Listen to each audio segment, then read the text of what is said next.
degrees certain times of the year. I mean, it's downright freezing up there. As we come now to our main event, it's 8 rounds in the heavyweight division.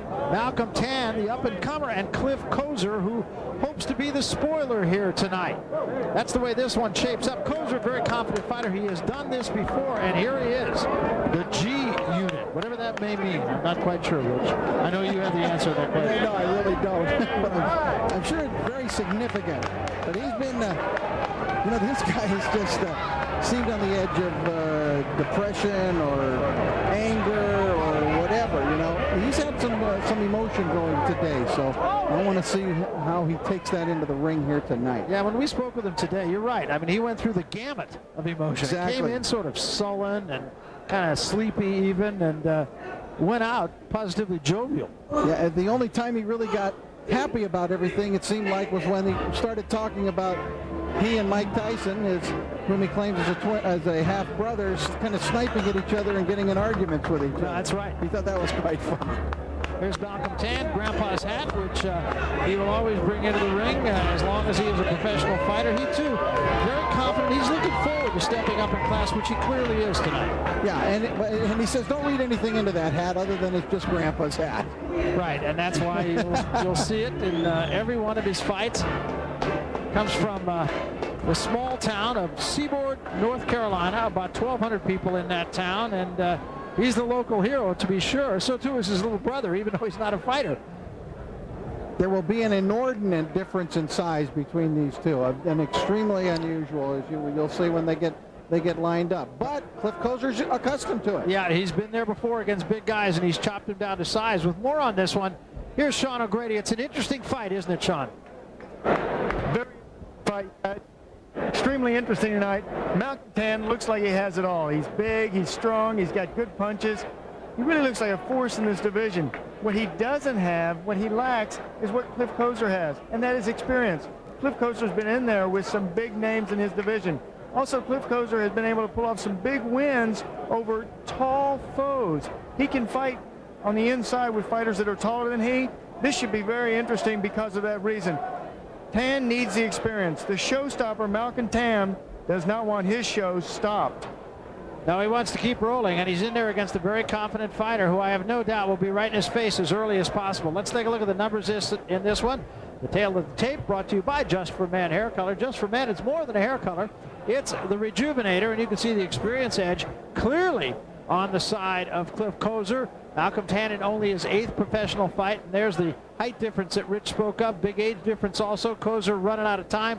8 years the senior of Malcolm Tann. With that, to the center of the ring, and Amy Hayes. Ladies and gentlemen, and welcome. This is the main event of the evening, brought to you by Goose and Tudor Promotions in association with Mark Liddy Boxing. 8 rounds in the heavyweight division. It's time to separate the men from the boys. Are you ready to box on Fox? Presenting to you first, fighting out of the red corner, weighing in at 228 pounds with a record of 24 wins, 8 losses, 2 draws, and 12 of those wins coming by way of knockout. From St. Louis, Missouri, Cliff the Animal Couser.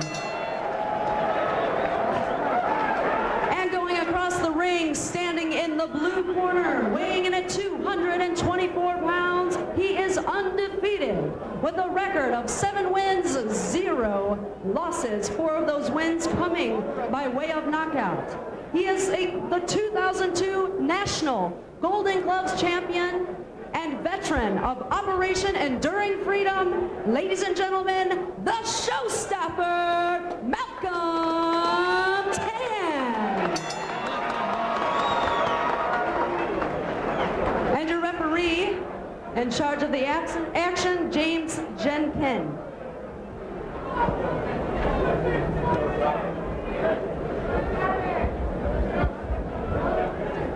Mouthpiece. Mouthpiece. Gentlemen, you obey my command. Touch glove, let's go. And with that, we are ready to go. Here are are the ABC rules. 3 knockdown rule not in effect. No standing 8 count. Fighter can't be saved with a bell in any round. Headbutt rule, go to the cards after the 4th round.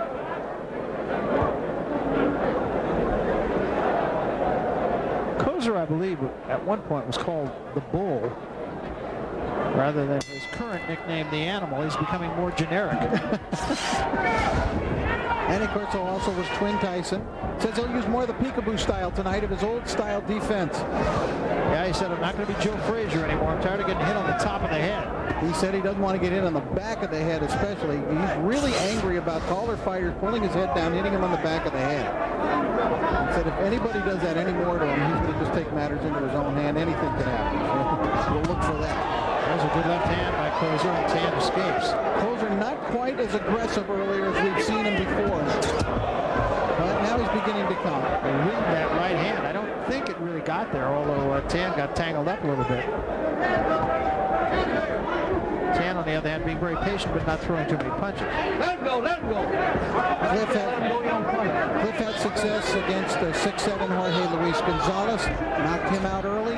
His last fight, he fought in Ukraine, fought a 6'8" Ukrainian. Knocked him out, the hometown hero.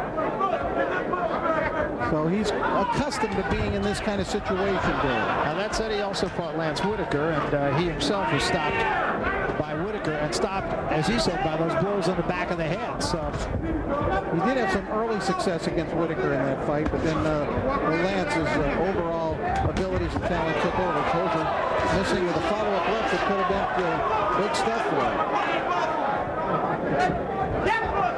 this fight is scheduled for 8 rounds, not the customary 10. So both men are going to have to do business a little bit quicker than they might normally do. Tann moving around the ring, saying he's trying to incorporate boxing more into his style. Let him go, let him go. He says his work ethic has really improved. He said he used to get tired after 3 or 4 rounds. He said now, he said he could just go on and on. He said it's all mental. It's mental as much as physical. Couser standing straight up, not showing much head movement here in round 1, not going side to side, rocking and rolling. He wants to do that a little bit, I think. Neither man got there. Tann wanted to work the jab, and he's not done that too much in the first round. That was a good right hand by Couser. Couser does have some pop. Hasn't really hurt Tann yet, but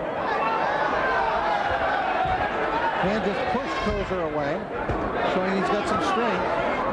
Good body work by Tann. No elbow. There's that top of the head shot. And he's mad. Yeah, he is. And he just went right after him. And threw him down. You know what? You said this earlier, that you wouldn't be surprised to see a DQ. And it looks like Couser is trying to do that. Get up. This is all of the result of that hitting behind the head. He said he was not going to take that, and if that happened anymore, it was going to be Katie bar the door, and you saw it. Now let's see what the end of this is here. He is not, I don't believe he's announcing a disqualification. Yeah, he is. There it is. Yeah. Fight's over. Just like that. Tann wins by disqualification. You could almost see that that was in the mindset of Cliff Couser.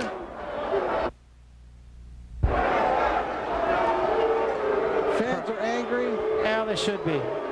That was really, boy, every time you think you see everything in a sport, something like that pops up. It always has been an ugly sport, and something like that just makes it that much uglier. Where's the mouthpiece? I've just heard from the executive director of the California State Athletic Commission, Dean Lohaus, who says that Couser will not be paid. They will hold up his purse. Now Couser going over and challenging Dr. James Ken, the referee. He had a real thing about this at our Friday meeting. He did. Sat with him. He got very angry. He said anything could happen. If they start hitting me in the back of the head, I'm through with that. I'm not going to have that happen to me anymore. If anybody hits me in the back of the head, I just could go nuts. And that's exactly what happened. You saw it. Yeah. We told you that before it happened.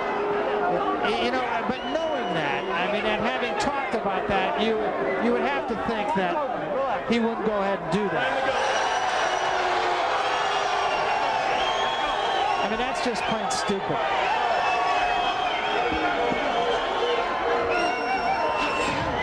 All right, let's take a look now. You're going to see Tann hitting to the body. Now he's leaning on him. There he hits him on top of the head. More on the back. More on the back. That one's on the top of the head, and that's what Couser. And that was it. The one shot to the back of the head, and that just lit him up. He just And had that so fixed in his mind.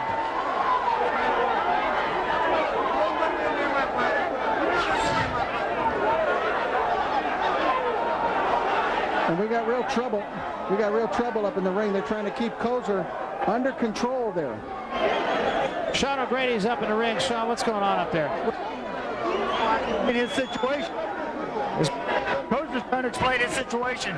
Cliff is saying he's hitting me behind the head. Remember, he said today to us that something was going to happen. If he hit me behind the head, I would take matters into my own hand. That's what he's done. And it's just an ugly scene.